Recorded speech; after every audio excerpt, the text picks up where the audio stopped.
Neemias, capítulo 1. Nós vamos ler alguns versículos e depois nós vamos para o capítulo 2 e vamos ler alguns versículos. E depois nós vamos para o capítulo 4 e também vamos ler alguns versículos. Amém? Achar, igreja? Vou colocar o óculos, né? Que depois de uma certa idade é necessário. Então vamos lá. Neemias, capítulo 1, do verso 1 ao 8. Diz assim a palavra do Senhor. Esta é a história de Neemias, filho de Acalias. No mês de Quisleu, no ano 20 do reinado de Artaxerxes, rei da Pérsia, eu, que me chamo Neemias, estava em Suzã, a capital do país. Anani, um dos meus irmãos, chegou de Judá com um grupo de outros judeus. Então eu pedi notícia da cidade de Jerusalém e dos judeus que haviam voltado do cativeiro da Babilônia.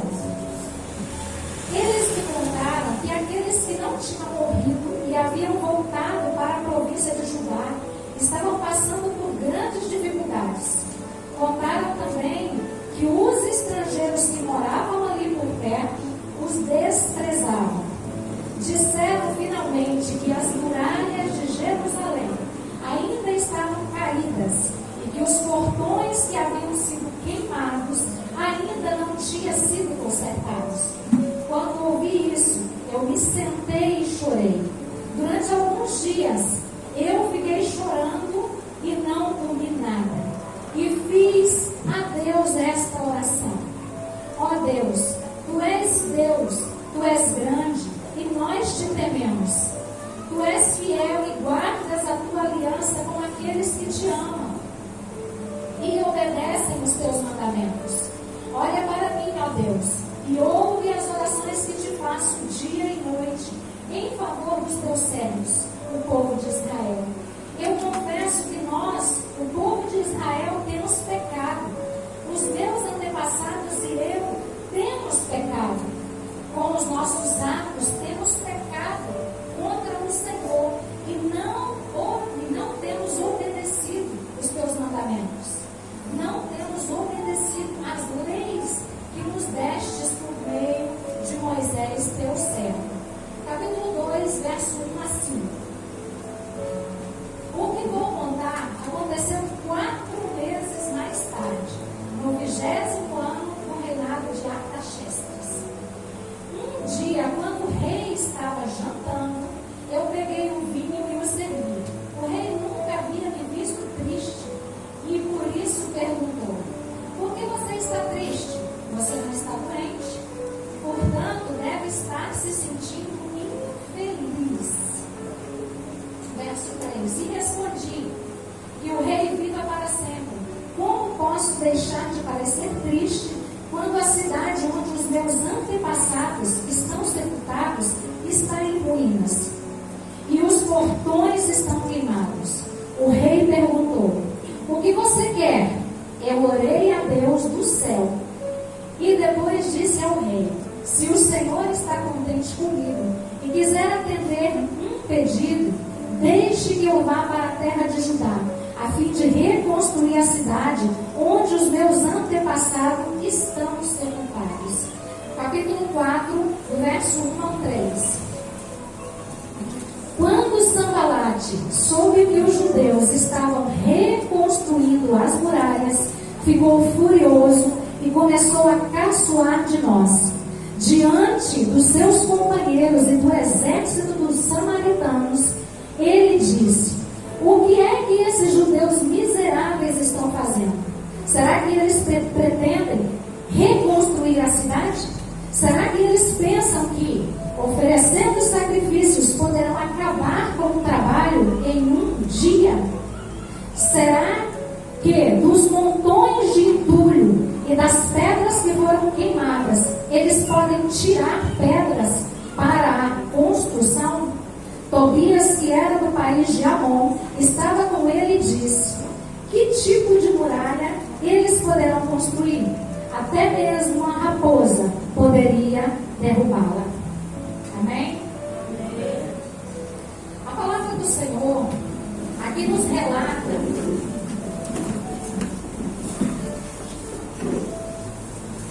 história do povo de Jerusalém. Quando eles foram levados para o cativeiro. E quando eles foram liberados, depois de 70 anos, a palavra do Senhor nos diz que Neemias estava trabalhando fora da cidade, como copeiro do rei. E ele, quando viu que os seus irmãos estavam chegando, ele quis saber como estava o povo, como estava a cidade, como eles estavam se virando para poder viver, depois de tanto tempo exilado, tanto tempo como prisioneiros. E no verso 4, que nós acabamos de ler, está falando sobre a reconstrução das muralhas. A reconstrução daquilo que era proteção para o povo. O que é reconstrução? Reconstrução é quando você tem algo firmado, algo que você pode chegar, descansar, que você pode se sentir protegido, que você tem aquilo como a tua proteção, aquilo como um ambiente que é seu, e aquilo é destruído por algum motivo. E quando é destruído, é necessário reconstruir. E o processo de reconstrução é muito mais difícil do que o processo de construção. Eu e meu marido vindo lá de casa hoje, há uma semana atrás eu passei num lote e ainda não tinha nada construído, só estavam os tijolos lá. Nós passamos lá hoje, já está edificado. Mas quando é necessário uma reconstrução, é preciso tirar aquilo que é velho, é preciso tirar aquilo que é excesso, é preciso tirar aquilo que não presta mais. A reconstrução, ela é feita, mas ela é trabalhosa, ela é difícil de ser feita e ela leva um longo tempo para a gente poder conseguir reconstruir. E mesmo que a gente reconstrua, não vai ficar igual era antes. Louvado seja Deus por isso.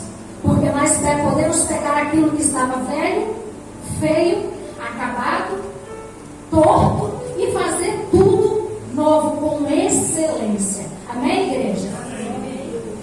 Por que veio a destruição? Por que esse povo foi parar no cativeiro? Por que esse povo foi levado e ficou tanto tempo longe da sua cidade natal, longe das suas famílias, longe daquilo que Deus tinha prometido para eles? O povo, ele foi levado cativo por causa da desobediência, por causa da falta de ouvir a Deus e obedecer a Deus. E muitas vezes também é assim na minha e na sua vida. Quantas vezes o Senhor nos fala algo, nos instrui em algo, não é, missionário? E nós não conseguimos fazer, nós não conseguimos nos manter.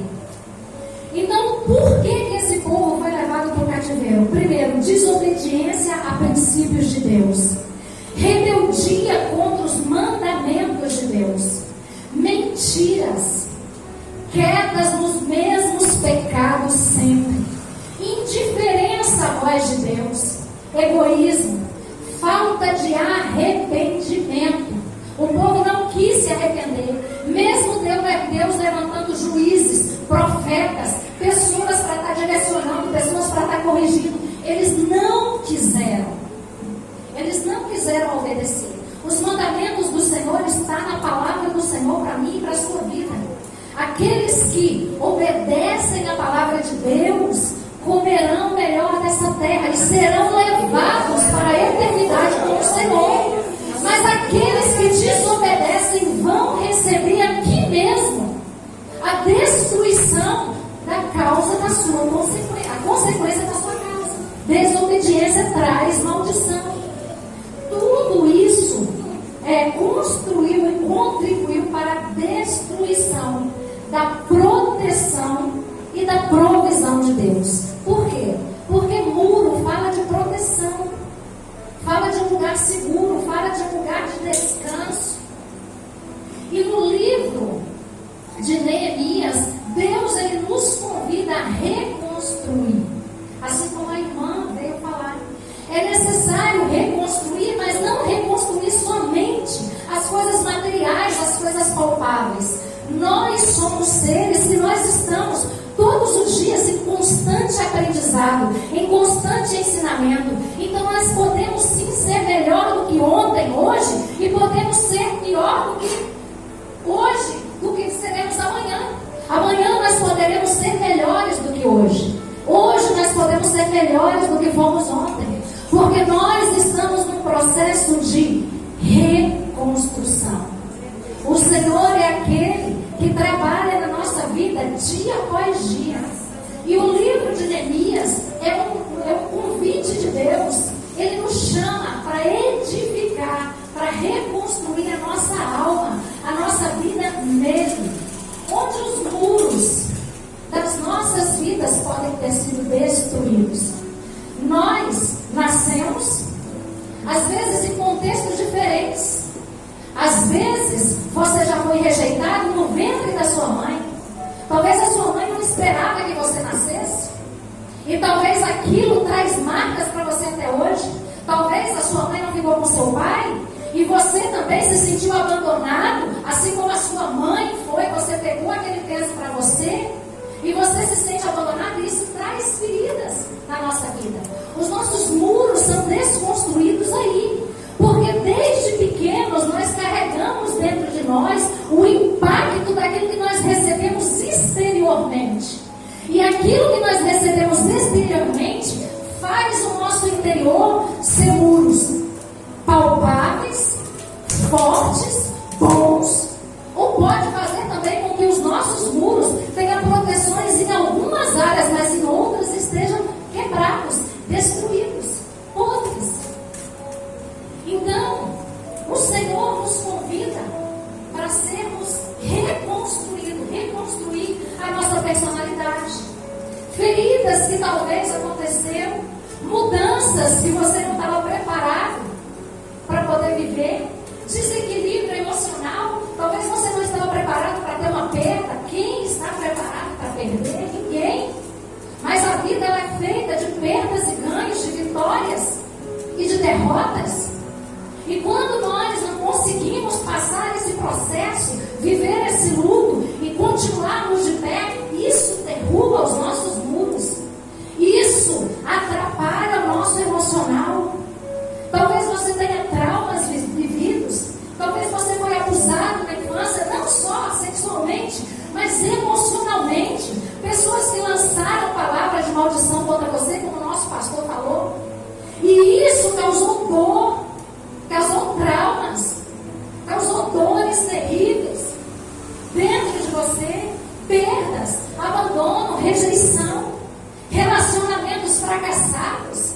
Quantos de nós nascemos e desde a infância pensamos em nos casar e morrermos ao lado daquela pessoa, construir uma família, ver os nossos filhos, ver os nossos netos, e quando nós nos deparamos com a verdade, isso já não é mais nosso? Porque relacionamentos dependem de dois caminharem juntos numa mesma direção, no mesmo propósito. E quantos estão sendo maltratados, feridos por causa de relacionamentos fracassados? Como os nossos corações estão sendo machucados, quebrados por causa do fracasso de relacionamento, fracasso financeiro, fracasso ministerial. Filhos que às vezes nós damos o melhor para o nosso filho, encaminhamos ele no melhor que nós queremos, nossas filhas, e do nada eles se perdem, saem debaixo da nossa asa, resolve querer e fazer a vontade deles, e nós ficamos como? Com os joelhos dobrados, chorando, pedindo: Senhor, guarda, protege, traz de volta. Quantas pessoas vivendo dentro de um casamento totalmente infelizes. E isso são situações externas que vão derrubando os nossos muros internos. Quantas vezes, enquanto os casamentos, enquanto os relacionamentos de amizade, existe a traição. E a traição é uma das armas mais usadas pelo inimigo para destruir a nossa confiança no ser humano. A nossa confiança de poder nos entregar, nos relacionar e confiar de novo em outras pessoas.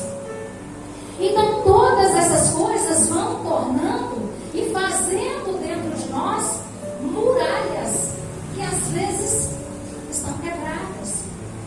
Todo sonho que você perdeu na alma deixa buracos. Todo sonho que não é construído, que não é alcançado, traz ferida, traz frustração, traz arrependimento, traz amargura, traz dor para a nossa vida. Muitas vezes traz até a falta de perdão. E isso nos aprisiona. E isso nos destrói. E isso nos deixa vulneráveis ao ataque do inimigo. Qualquer inimigo pode chegar e lançar pedras, lançar flecha e acabar de destruir a nossa vida. Por quê? Porque os muros não estão edificados como deveria estar. Porque no nosso muro, nas nossas emoções, nos nossos sentimentos, no nosso pensamento, no nosso ser, existem feridas que não foram tratadas, curadas pelo Senhor Jesus. Isso não é algo que eu e você conseguimos sozinhos, é o Senhor que faz dentro de nós. É o Senhor que transforma dentro de nós. Muralha fala de abrigo, de proteção, de lugar de segurança. E vocês acham que foi fácil para Neemias chegar ali diante do rei e falar para ele tudo aquilo que estava acontecendo? Não, não foi. Ele precisou de esforço. 2 Pedro capítulo 1, verso 10 diz: esforçai-vos com dedicação cada vez maior. Para eu e você sermos reconstruídos, nós precisaremos nos esforçar. Nós precisaremos nos empenhar. Sabe por que é muito mais fácil nós olharmos para o outro e vermos aonde o outro precisa mudar, aonde o outro precisa ser curado, aonde o outro precisa ser transformado, mas é difícil a gente olhar no espelho e falar: eu preciso de cura nessa área, porque isso aqui me marcou, me machucou, e isso aqui está me prejudicando hoje. Então é necessário esforço, é necessário empenho. Às vezes nós nos esforçamos tanto para trabalhar lá fora, para construir casa, para comprar carro, para fazer casamento, para fazer festa, para parecer bem com os outros, mas nós não nos esforçamos para entrar na presença do Senhor e render a Ele toda a adoração que Ele merece, para que Ele possa transformar e curar a nossa alma, o nosso espírito. Quantos de nós temos áreas na nossa vida que estão machucadas?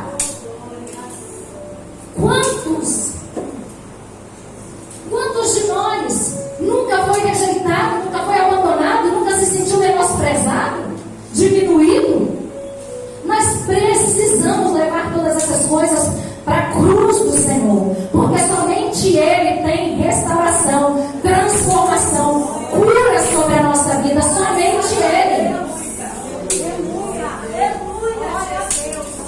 Por mais que você ame alguém, e por mais que alguém te ame, existem feridas dentro de você, que homem nenhum, que mulher nenhum, que amor nenhum, terreno vai poder realizar na sua vida.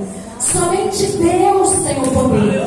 Somente Deus pode fazer infinitamente mais, porque Ele tem bálsamo para derramar sobre o nosso coração, sobre a nossa alma, sobre o nosso espírito. E Ele tem, sim, como nos moldar, nos transformar e nos fazer pessoas renovadas para a glorificação do nome dEle. O Senhor Jesus é o maior interessado em curar as nossas vidas, em tirar de nós essas dores, em reconstruir os nossos muros, porque enquanto tiver muro por fazer, o Senhor vai olhar para você e vai falar: ei, tem coisa aí que está incompleta, ei, tem coisa aí que precisa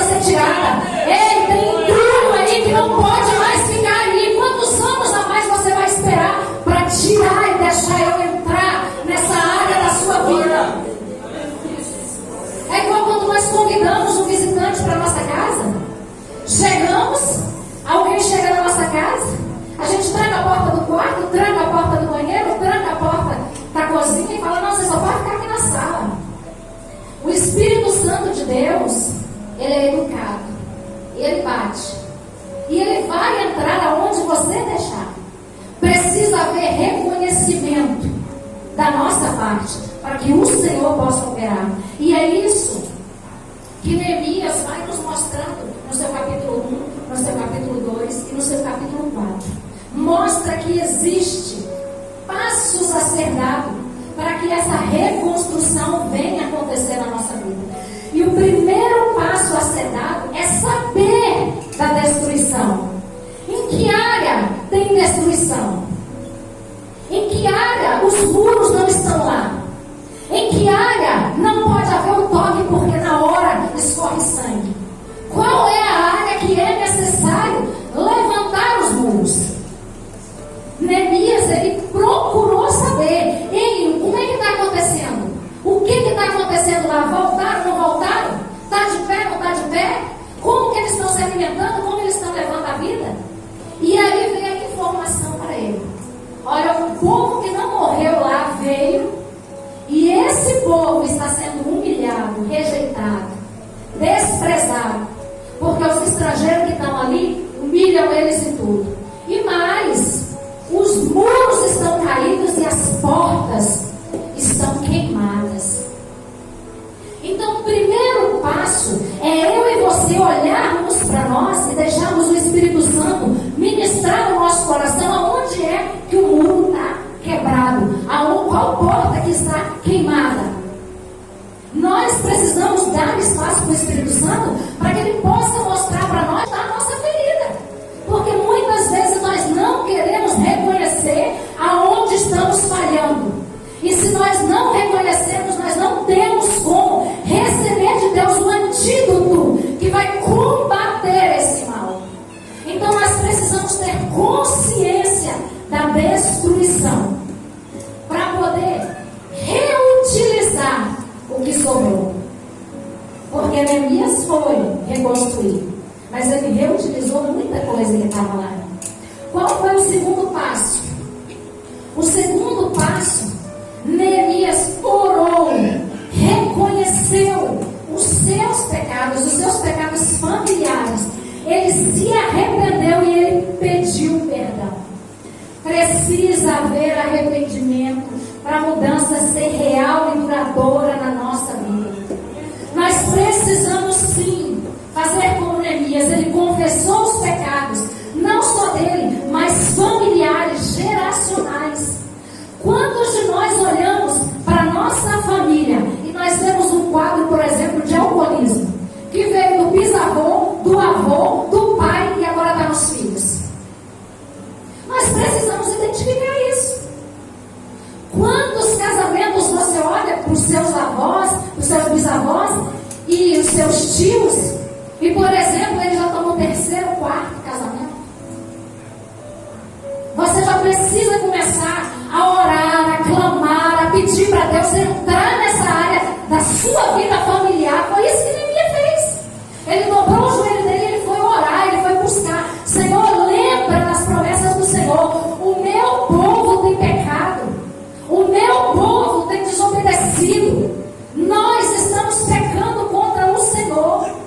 É necessário, irmãos, confessar as áreas de fracasso que nós estamos caindo. É necessário. Você aí que está jovem, ainda está solteiro, está solteira, você que quer se casar futuramente, já começa a orar hoje pelo seu casamento. Já começa a orar pelos seus filhos, já começa a orar pela sua faculdade, já começa a orar para aquilo que Deus vai te dar futuramente. Para que nada venha tirar você do alinhamento que você tem, do ministério que Deus tem na sua vida e através da sua vida. Neemias foi um homem. As pessoas chegaram e contaram para ele o que estava acontecendo, mas foi um homem que entrou no secreto, que orou, que confessou os pecados de toda uma nação e clamou a Deus pedindo para que Deus abrisse as portas para que pudesse ser diferente. A sua oração, ela tem muito poder sobre a sua vida, sobre a sua descendência, sobre o seu futuro e sobre aquilo que era de ruim, que tem que ficar lá para trás. Tem que ficar lá para trás. Para você reconstruir, você precisa olhar para o passado, ver aonde estão os erros e fechar essa porta, trancar esse muro, trocar o que for necessário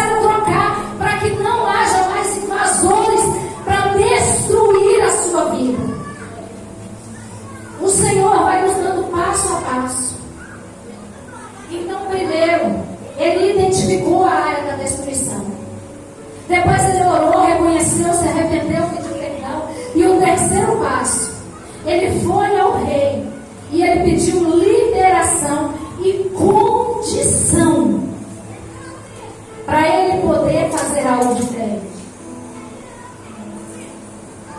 Eu e você precisamos pedir ao Rei dos Reis, o Senhor dos Senhores, para que Ele possa iluminar os nossos olhos, para que Ele possa trazer alinhamento sobre a nossa mente, para que nós possamos entender e ter a capacidade dada por Ele para a gente fazer a diferença. Tudo começa aqui, ó. Tudo começa na nossa mente. Quando o Senhor traz, quando o Espírito Santo traz para nós a revelação daquilo que está errado, nós precisamos buscar a Ele, a transformação, a mudança que é necessário ser feita. Feito isso, Neemias passou por esses 3 passos, pediu ao rei condições, liberação, para poder ir e fazer algo diferente. O rei liberou.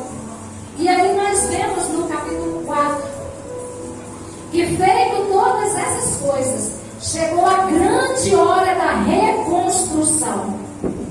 Você pode olhar que tudo são fases. Tudo são passos dados em direção a uma perfeita ordem alinhada do céu sobre a nossa vida.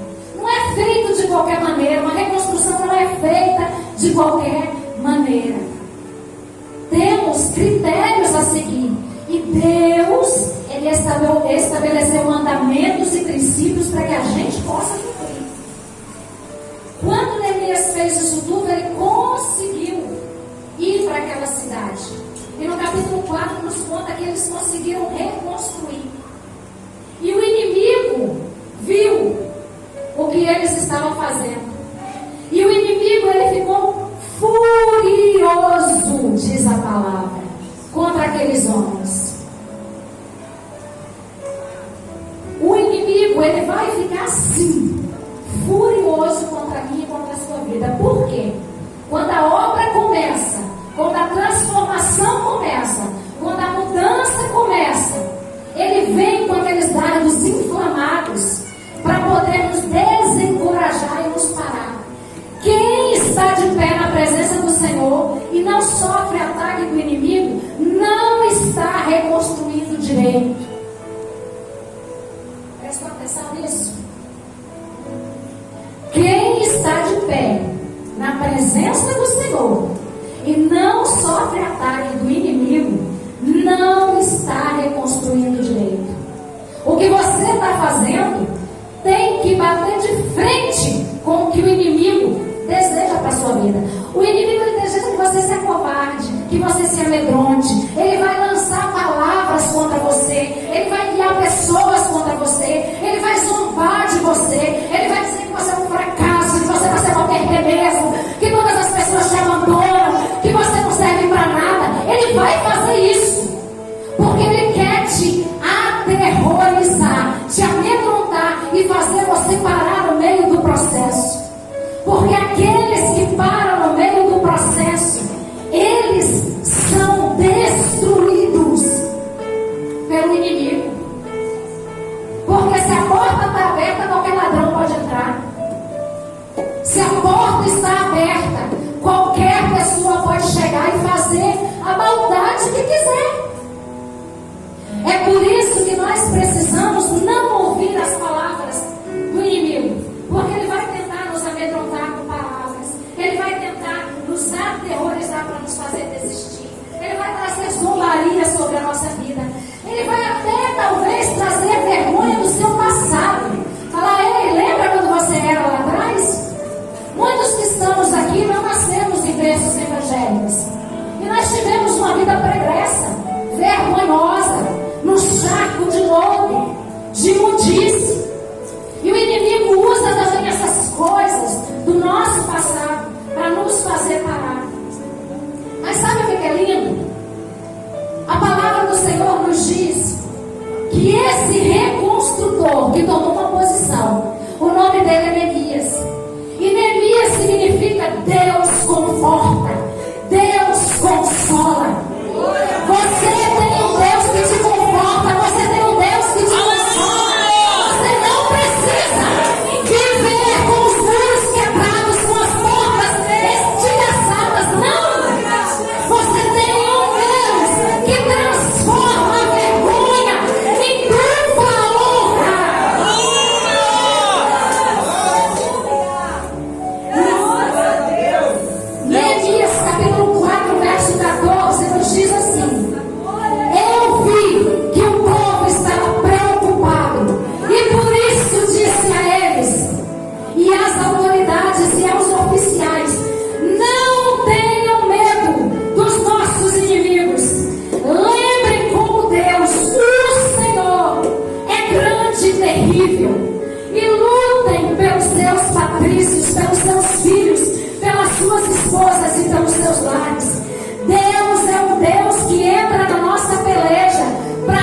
Espírito Santo de Deus, ele habita em você. Como que ele vai habitar em você com a falta de perdão? Como ele vai habitar em você com a amargura? Como ele vai habitar em você se você se sente abandonado? Não tem como. O Espírito Santo de Deus, ele é santo, ele é perfeito, ele é maravilhoso. E quando ele chega na nossa vida, ele abala as nossas estruturas e reconstrói aquilo que foi perdido. Porque ele tem frutos de justiça para trazer sobre a nossa vida. Frutos de alegria. Não é felicidade. Não é felicidade. Felicidade você sente quando você ganha um presente de alguém. Passou a alegria de receber o presente, passou a felicidade. Mas a alegria, o Espírito Santo de Deus possa de você, ela é constante, independente da situação que você está passando agora ou que você passou lá atrás. Ah, Jesus maravilhoso. Efésios capítulo 2, verso 21 e 22 diz assim: nele, em Jesus Cristo, o edifício inteiro bem ajustado cresce para ser um templo. Não é o templo, é um templo. Vocês são indivíduos únicos para o Senhor. E Ele quer esse templo bem ajustado. Templo santo no Senhor, o qual também vós juntos sois edificados para a morada de Deus no Espírito. Eu e você somos morada do Senhor. Eu e você não precisamos viver tristes, frustrados, deprimidos. Não. Sabe o que habita em mim e você? Em mim e em você habita o poder que ressuscitou Jesus Cristo dos mortos. Dentro de você existe o Espírito Santo de Deus, que faz infinitamente mais, que traz sobre a minha e a sua vida a palavra que está em Lucas capítulo 1, verso 37. Nada é impossível para Deus. Eu e você temos esse poder dentro de nós. Então, para que viver amargurado? Para que viver doente? Para que viver na sombra do passado? Se Deus tem um futuro glorioso, presente para você e para a sua vida hoje. Deus, Ele quer te lavar. Deus, Ele quer te curar. Deus, Ele quer te transformar. Deus, Ele quer te dar Espírito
você não